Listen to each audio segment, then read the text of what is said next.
Start کریں جی بسم اللہ الرحمن الرحیم. آپ سب کا شکریہ, شارٹ نوٹس پر آپ سب یہاں آئے ہیں. تحریک تحفظ آئین کے پلیٹ فارم سے ہم پہلے بھی معیشت پر بات کر چکے ہیں پچھلے 2-3 مہینے میں, اور ہم وہ رائے لے کے آتے ہیں, وہ معیشت کے پوزیشن کو لے کے آتے ہیں. ایک تو حکومت بتاتی ہے, روز آپ سنتے ہیں پی ٹی وی پر خاص طور پر کہ جی بڑی زبردست ترقی ہو رہی ہے, اور دیکھیں جی اسٹاک مارکیٹ کتنا اوپر چلا گیا. سب وہ چیزیں بتاتے ہیں جو اشرافیہ کے حوالے سے بہترین ہوتی ہے, اور ظاہر ہے اشرافیہ کے لیے بڑا زبردست ہے ماحول. اور ایک تاثر یہ دیا جاتا ہے کہ جی وزیر اعظم صاحب دیکھیں بار بار جاتے ہیں, ابھی ملائیشیا گئے, اس سے پہلے سعودی عربیہ گئے, امریکہ, برطانیہ اور دوسرے ممالک میں وہ پتہ نہیں کتنے دورے کر چکے ہیں. اس کے اخراجات الگ ہیں, وہ میں تھوڑا سا ذکر ضرور کروں گا. لیکن پاکستان کے معصوم عوام کو یہ دھوکہ دینے کی کوشش کی جاتی ہے کہ جی زبردست وزیر اعظم کام کر رہے ہیں, اور ترقی اتنی زیادہ ہو رہی ہے کہ ہمارے سے سمائی نہیں جا رہی. اور اس کا ایک جو تاثر جو سب سے زیادہ خراب دیا جاتا ہے وہ انویسٹمنٹ کے حوالے سے, جی فورن ڈائریکٹ انویسٹمنٹ, اس کی ہم بات کریں گے. بٹ سب سے پہلے میں شروع کرنا چاہتا ہوں, میں نے بات کرنی تھی جو ورلڈ بینک نے ابھی پروجیکٹ کیا ہے, یہ جو موجودہ فسکل ایئر چل رہا ہے اس کے حوالے سے جو 2.7% کا تخمینہ دیا ہے کہ جی پاکستان گرو کرے گا 2.7% کے حوالے سے. 2.7% کے حوالے سے اگر پاکستان گرو کرے گا, اور وہ اس کا مطلب یہ ہوگا 4 سال میں, ابھی تک تو 3 سال کا ہم نے بتایا تھا کہ 3 سال جو ختم ہو چکے ہیں شہباز شریف جب سے وزیر اعظم بنے, پاکستان کی تاریخ میں لوسٹ ایوریج گروتھ رہی ہے پچھلے 3 سال میں. اب 4 سال کا جب کر لیتے ہیں تو یہ 4 سال پاکستان کی تاریخ کے سب سے زیادہ سیاہ ہوں گے. سب سے زیادہ لوسٹ گروتھ ریٹ یہ 4 سال 2022 سے لے کے 2026 جون کا ہوگا. تو اس سے آپ اندازہ لگا لیں. لیکن جو کل ایک میٹنگ ہوئی نیشنل اکاؤنٹس کمیٹی کی, جس میں پچھلے سال کا تخمینہ دوبارہ سے اس کو درست کیا گیا, بیکاز ظاہر سی بات ہے اتنے خراب نمبرز تھے, تو اس کو جو کیا گیا ہے وہ اس کو ہم کہتے ہیں فجنگ, ایک نمبرز کی ہیرا پھیری. اور میں آپ کو 2-3 ایگزامپل دے کے شو کروں گا کہ وہ کس طرح سے ہیرا پھیری کی گئی ہے. نیشنل اکاؤنٹس کمیٹی میں جو حکومت کی ظاہر ہے حکومت کی ایک کمیٹی ہے, انہوں نے کہا کہ جی گروتھ جو ہوئی تھی لاسٹ کوارٹر میں وہ 5.7% ہوئی تھی. اب پہلے کوارٹر میں 1.2%, دوسرے کوارٹر میں کوئی 1.5%, تیسرے کوارٹر میں کوئی 2%, تو چوتھے کوارٹر میں 5.7. اب 5.7 شو کرنے کے لیے میں صرف 2 آپ کو مثالیں دوں گا ٹائم کی کمی کی وجہ سے. ویسے تو پورے کے پورے ایک لسٹ ہے جس میں سارے کے سارے نمبرز تقریباً چینج کیے گئے ہیں, فج کیے گئے ہیں, اور یہ بڑا سیریس معاملہ ہے ہمارے لیے, پاکستان کے عوام کے لیے, کہ یہ حکومت کسی حد تک جا سکتی ہے عوام کو دھوکہ دینے کے لیے. اب انڈسٹریل آؤٹ پٹ شو کی گئی ہے لاسٹ کوارٹر میں 20%. پر اگر 20% لاسٹ کوارٹر میں انڈسٹریل آؤٹ پٹ تھی تو پھر اس کوارٹر میں کیوں نہیں 20% یا 15% یا 10% ہو؟ اگر پورے سال میں اتنی خراب رہی تو ایک کوارٹر میں کیا ہوا جو ہمیں نہیں پتا, جو کسی نے نہیں دیکھا. دوسری چیز جو ہے الیکٹریسٹی, آپ کو پتہ ہے کہ جب سے یہ سولرائزیشن ہوا ہے, سولر پر انڈسٹری گئی ہے, عوام میں بہت زیادہ middle class, upper middle class solar پر گیا ہے, تو حکومت خود پریشان تھی کہ نیشنل گرڈ سے بجلی کم سے کم کنزمپشن ہو رہی ہے اس کی. اس کا دکھایا ہے کہ 124% انکریز ہوئی ہے کنزمپشن میں. ابھی آپ کوئی بتائیں کہ جھوٹ بھی بولنا, دھوکہ بھی دینے کی ایک لمٹ ہے. 124% کون سے کوارٹر میں؟ اپریل سے جون تک. اس کے پریویس کوارٹر میں کتنی تھی؟ -4%. -4% سے 124% کیسے انکریز ہو گیا, ہم نے تو کچھ نہیں دیکھا. اور یہ اس ماحول میں ہو رہا ہے, جس میں کوئی انویسٹمنٹ نہیں آ رہی. آپ کو پتہ ہے فورن ڈائریکٹ انویسٹمنٹ پلنج کر گئی ہے. صرف یہ جو 2 مہینے 3 مہینے اس فسکل ایئر کے, اس میں 22% کم ہوئی ہے. نہ ایف ڈی آئی آ رہی ہے, نہ ڈومیسٹک انویسٹمنٹ ہو رہی ہے. تو پھر گروتھ کہاں سے 5.7% آ گئی؟ اور انویسٹمنٹ پر صرف میں تھوڑا سا صرف یہ کہوں گا کہ آپ کو پتہ ہے, اور یہ دوبارہ کہنے کی ضرورت اس لیے ہوتی ہے, SIFC بنا تھا جون 2023 میں, اور ہمیں بتایا گیا تھا 75 بلین, 50 بلین, 100 بلین آئیں گے. نتیجہ یہ ہے کہ اس وقت پچھلے 2 سال میں انویسٹمنٹ ریشو جو ہے, انویسٹمنٹ 51 سال کی لوسٹ لیول پر ہے. 1974 کے بعد اتنی کم کبھی انویسٹمنٹ نہیں ہوئی جتنی اس وقت ہے. تو آپ خود اندازہ لگائیں, نہ انویسٹمنٹ ہے. ریونیو ٹیکس ریونیو شارٹ فال کتنا 200 بلین کا آلریڈی ہو چکا ہے پہلے کوارٹر میں.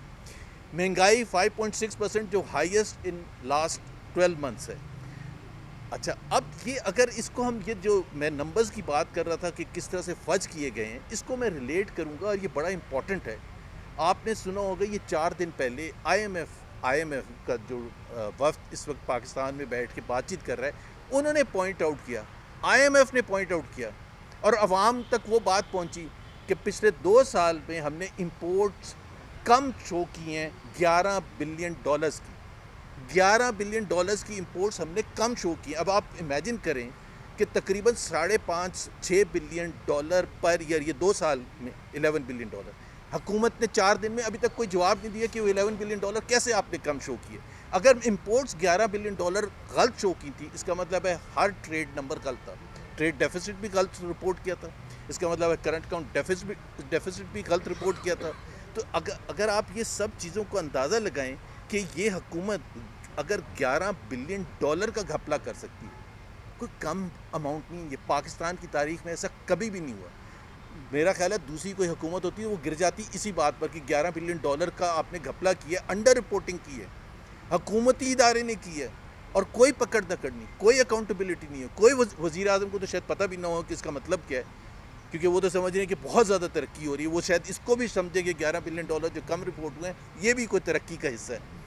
تو ہمیں ایک یہ جو 5.7% گروتھ دکھائی ہے, پہلے بھی آج سے 2-3 مہینے پہلے لوگوں نے اس پر اعتراض کیا تھا, میڈیا نے اعتراض کیا تھا, تو وزیر خزانہ نے ایگری کیا تھا کہ وہ ایک کمیشن بنا دیں گے انڈیپینڈنٹ اکانومسٹ کا, فائنینشیل ایکسپرٹس کا, اور وہ خود آ کے نمبرز دیکھ لیں اور جج کر لیں کہ کیا گروتھ ہوئی تھی لاسٹ کوارٹر آف 2025. لیکن اس وقت ہم یہ دوبارہ ڈیمانڈ کریں گے. ہم نہیں مانتے کہ یہ نمبر صحیح ہیں, ہم پھر ڈیمانڈ کرتے ہیں کہ یہ فج نمبرز ہیں, یہ ہیرا پھیری کی گئی ہے پاکستان کے نمبرز میں, اور یہ پاکستان کا ایک ایسا امیج کریٹ کیا ہے جس سے میرا خیال ہے ہم اتنے خراب ہو چکے ہیں کہ اس حکومت کو اس کا فکر ہی نہیں ہے کہ اس کا کیا تاثر جائے گا. اور سب سے بڑی بات یہ ہے کہ وہ جو $11 بلین کی ہیرا پھیری ہے, جو انڈر رپورٹنگ ہے, جو آئی ایم ایف نے کنفرم کیا ہے, اور آئی ایم ایف نے حکومت کو کہا ہے کہ آپ پبلکلی اس کو جا کے کریں. اب اگر ہم ٹریڈ نمبرز کو ویسے دیکھ لیں, اس دفعہ کے جو کوارٹر گزرا ہے فرسٹ 3 منتھس, $3.4 بلین کا ٹریڈ ڈیفیسٹ ہے. اب ایک طرف ہمیں یہ کہا جا رہا تھا کہ جی ہم بڑے زبردست طریقے سے چل رہے ہیں, اور تھوڑی سی معیشت آگے جانے لگتی ہے تو آپ کو نظر آنا شروع ہو جاتا ہے کہ جو کنٹرول تھا, امپورٹس 14% یا 12% انکریز ہوئی ہیں, ایکسپورٹس جو سب سے بڑا مسئلہ ہے, جو جس کا وزیر اعظم ڈائریکٹلی رسپانسبل ہے. یہ تمام جو دورے ہوتے ہیں وہ پاکستان کی معیشت کو اگر سہارا نہ دیں, اور اس میں 2 چیزیں سر فہرست ہیں, ایک ایکسپورٹس بڑھنی چاہیے اور دوسری انویسٹمنٹ یہاں آنی چاہیے. اگر وزیر اعظم کے دورے کی وجہ سے دونوں پلنج کر رہی ہیں تو اس کا مطلب ہے ان کے دوروں کا کوئی فائدہ نہیں. سو مہنگائی بھی اپنے ریکارڈ ہائی ہے, ٹیکس ریونیو بھی $200 بلین کا آلریڈی خسارہ ہو چکے فرسٹ کوارٹر پہ. اور اگر ہم یہ سارے کو اگر کریں اور ورلڈ بینک کی رپورٹ دیکھیں, پاورٹی کا میں ضرور ذکر کرنا چاہوں گا کہ ورلڈ بینک کی ابھی ایک رپورٹ آئی ہے جس میں انہوں نے کہا 7% پاورٹی میں انکریز ہوئی ہے پچھلے 3 سال میں. صرف یہ نہیں کہا, جو زیادہ فکر والی بات ہے جو ورلڈ بینک نے کہا ہے کہ پاکستان کا جو پریزنٹ ماڈل ہے یہ پاورٹی کی طرف اور لوگوں کو دھکیلے گا. یہ جو اکنامک ماڈل ہے اس کا کوئی فائدہ نہیں ہے, یہ پاورٹی میں لوگوں کو اور دھکیلے گا. اب 7% کا مطلب کتنا ہوتا ہے؟ 2.25 کروڑ لوگ پچھلے 3 سال میں ورلڈ بینک کے مطابق, جس کو کوئی حکومت نے چیلنج نہیں کیا پائے, تو 2.25 کروڑ لوگ غربت کی لکیر سے نیچے دھکیل دیے گئے ہیں. اور جو مڈل کلاس ہے اس کی جو پرچیزنگ پاور ہے وہ 60% کم ہو گئی ہے. تو آپ خود اندازہ لگائیں کہ یہ معیشت کی حالت ہے, اور اس وجہ سے ہم یہ سمجھتے ہیں کہ حکومت جو ہے بالکل بدترین طریقے سے فیل ہوئی ہے. جو 4 سال پہلے ہمیں بتایا گیا تھا, سنہرے خواب دکھائے گئے تھے, چاہے وہ انویسٹمنٹ کے حوالے سے, ٹیکس کلیکشن کے, مہنگائی کے حوالے سے, وہ تمام کے تمام, اور صرف رپیٹ کرنے کے حوالے سے کہہ رہا ہوں کہ بے روزگاری 24%, اور 24% یہ فلڈ سے پہلے کا اندازہ تھا. اب فلڈز کے بعد آپ کو پتہ ہے اس سے اور زیادہ ہوگی, غربت میں اور زیادہ اضافہ ہوگا. باقی باتیں تیمور جھگڑا صاحب کریں گے. آج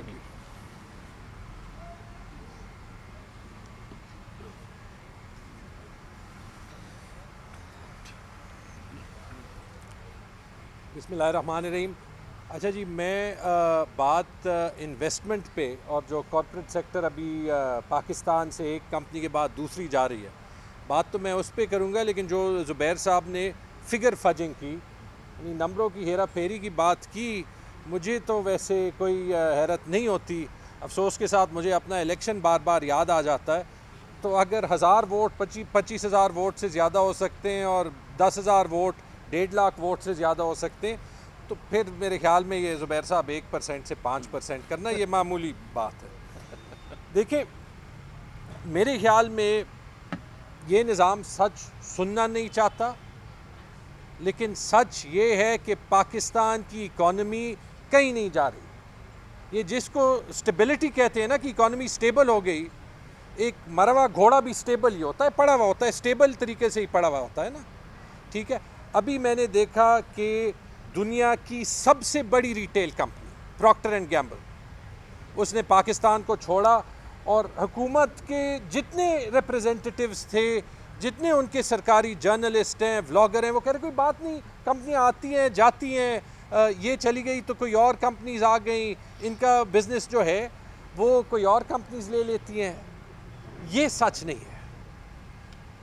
پروفٹ میگزین، یہ پی ٹی آئی یا تحریک تحفظ آئین پاکستان کا کوئی بندہ نہیں کہہ رہا. پروفٹ میگزین پاکستان کی اکانومی پہ ابھی سب سے بڑے پیریوڈیکلز میں سے ہے.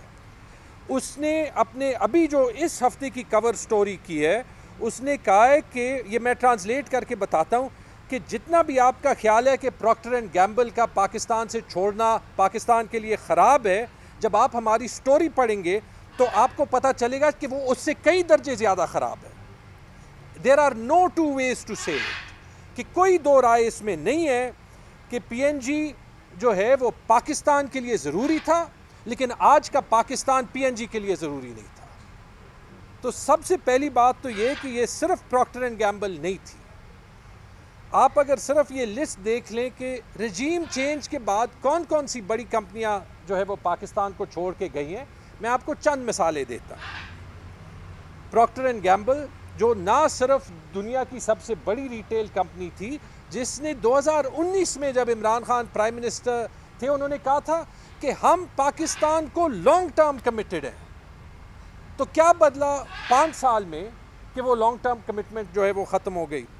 پراکٹر اینڈ گیمبل وہ کمپنی تھی، آپ جائیں لمز جائیں جو پاکستان کی بہترین یونیورسٹی ہے، میں وہاں پہ میکنسی کے لیے ریکروٹمنٹ کرتا تھا.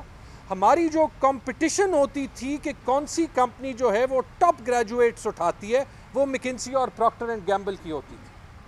پراکٹر اینڈ گیمبل آج پاکستان میں نہیں ہے، انہوں نے اپنے آپریشنز وائنڈ اپ کر دیے. سنوفی ایونٹس، شیل، بلکہ آپ یہ oil and gas retail sector میں دیکھ لیں، جتنی انٹرنیشنل کمپنیز تھی وہ جائیں شیل کی طرح ٹوٹال گئی ہے. یہ جو فارماسیوٹیکل سیکٹر میں ہے، بائر دیکھ لیں، فائزر دیکھ لیں، 25 کروڑ کا مارکیٹ ہے، چاہے پراکٹر اینڈ گیمبل کے لیے ہو، بائر کے لیے ہو، فائزر کے لیے ہو. اگر انہوں نے گلوبل ریسٹرکچرنگ بھی کرنی تھی کہ ان کا دنیا میں کہیں منافع کم ہو رہا ہے، چاہیے تو تھا کہ اتنی اچھی اکانومی ہے کہ یہاں پہ وہ بیس بنا کے پاکستان سے ایکسپورٹ کرتے، جی سی سی میں کرتے، یورپ میں کرتے، کیونکہ یہاں پہ لیبر کاسٹ کم ہے. کیوں یہ کمپنیاں جو ہے وہ جا رہی ہیں؟ آپ یاماہا دیکھ لیں، ٹھیک ہے آٹوموٹیو سیکٹر ایک سیکٹر ہے جہاں پہ چائنیز پلیئرز آ رہے ہیں، لیکن وہ اس لیے آ رہے ہیں کہ وہ ایگزسٹنگ مارکیٹ سے ان کا پروڈکٹ جو ہے وہ سستا ہے. وہ آپ کو لوگوں کی پرچیزنگ پاور نہیں دکھا رہا کہ لوگوں کی قوت خرید جو ہے وہ زیادہ ہو گئی ہے. وہ گاڑیاں اس پرائس پوائنٹ پہ مل رہی ہیں جہاں پہ دنیا کی گاڑیاں نہیں ملتی. لیکن اگر دیکھنا ہے آٹوموٹیو سیکٹر تو انڈیا کو دیکھ لیں، وہاں مرسیڈیز، فورڈ، آؤڈی مینوفیکچرنگ کرتی ہیں اور دنیا میں ایکسپورٹ کرتی ہیں. یہاں پہ آپ کے پاس مشکل سے یہ ابھی 50 سال بعد یہ 2-3 جو ہے وہ چائنیز کمپنیز آئی ہیں. کریم نے نہ صرف یہاں پہ جو ہے وہ یہ پورا جو ہے وہ موبلٹی کا سیکٹر شروع کیا. کریم کا اونر جو ہے وہ پاکستانی ہے، میرا کولیگ تھا میکنسی میں. کریم نے اپنا فرنٹ آفس بیک آفس دونوں پاکستان میں کھولے تھے. اتنا چھوٹا مارکیٹ ہے کہ کریم دبئی جیسے چھوٹے مارکیٹ میں کام کر سکتی ہے آج بھی، پاکستان سے اس کو جو ہے وہ نکلنا پڑتا ہے. مائکروسافٹ چاہیے تو تھا کہ آئی ٹی سیکٹر سارا جو ہے وہ یہاں پہ بزنس پروسیس آؤٹ سورسنگ اور کیا کیا کر کے جو ہے وہ دنیا کو سروسز مہیا کرتا. مائکروسافٹ نے پاکستان چھوڑ دی ہے. تو جب آپ معذرت کے ساتھ یہ سارا دیکھتے ہیں نا، تو اس سے آپ کو ایس آئی ایف سی کی پرفارمنس کا بھی پتہ چلتا ہے، اس سے آپ کو جو ہے وہ پاکستان کی معیشت کا بھی پرفارمنس کا پتہ چلتا ہے. اور آخری چیز میں نے دیکھا، اس کا ایک جواب وہ دیتے ہیں کہ جو انویسٹمنٹ ہے وہ پچھلے سال سے کچھ زیادہ ہوئی ہے اور $2.4 ارب کی انویسٹمنٹ آئی ہے. انڈیا میں $80 ارب کی سال کی انویسٹمنٹ آتی ہے. اور جب یہ $2.4 ارب آپ دیکھیں، اس میں $2.1 ارب جو ہیں وہ ریٹینڈ پروفٹس ہیں. آپ کو پتہ ہے کہ اسٹیٹ بینک جو ہے وہ کمپنیوں کو باہر اپنا منافع بھیجنے نہیں دیتا. جب بھیجنے نہیں دیتا تو وہ پیسے یہاں پہ رہتے ہیں، جب وہ یہاں پہ رہتے ہیں تو وہ انویسٹمنٹ میں کاؤنٹ کرتے ہیں. جو نئی انویسٹمنٹ پاکستان میں آئی ہے $300 ملین کی ہے. زبیر صاحب correct me if I am wrong. $300 million. Pakistan دنیا کا 5واں سب سے بڑا مارکیٹ، جس کو صرف یہ ساری کمپنیز نہیں چھوڑ رہی، ٹھیک ہے، جس کی ایکچوئل نیو انویسٹمنٹ $300 ملین یعنی $30 کروڑ کی ہے یہ ایک سال میں. ٹھیک ہے، یہ آپ کو دکھاتی ہے. میں نے تو 2 ایم او یوز دیکھے. ایک پتھروں کا ایم او یو $100 ارب آنے تھے نا، اور $100 ارب کے بدلے میں نے 2 ایم او یوز دیکھے. ایک پتھروں کے ایم او یو، آپ کو پتہ ویسے ایم او یو کی کیا حیثیت ہوتی ہے، $500 ملین کا کہتے ہیں ایم او یو ہے.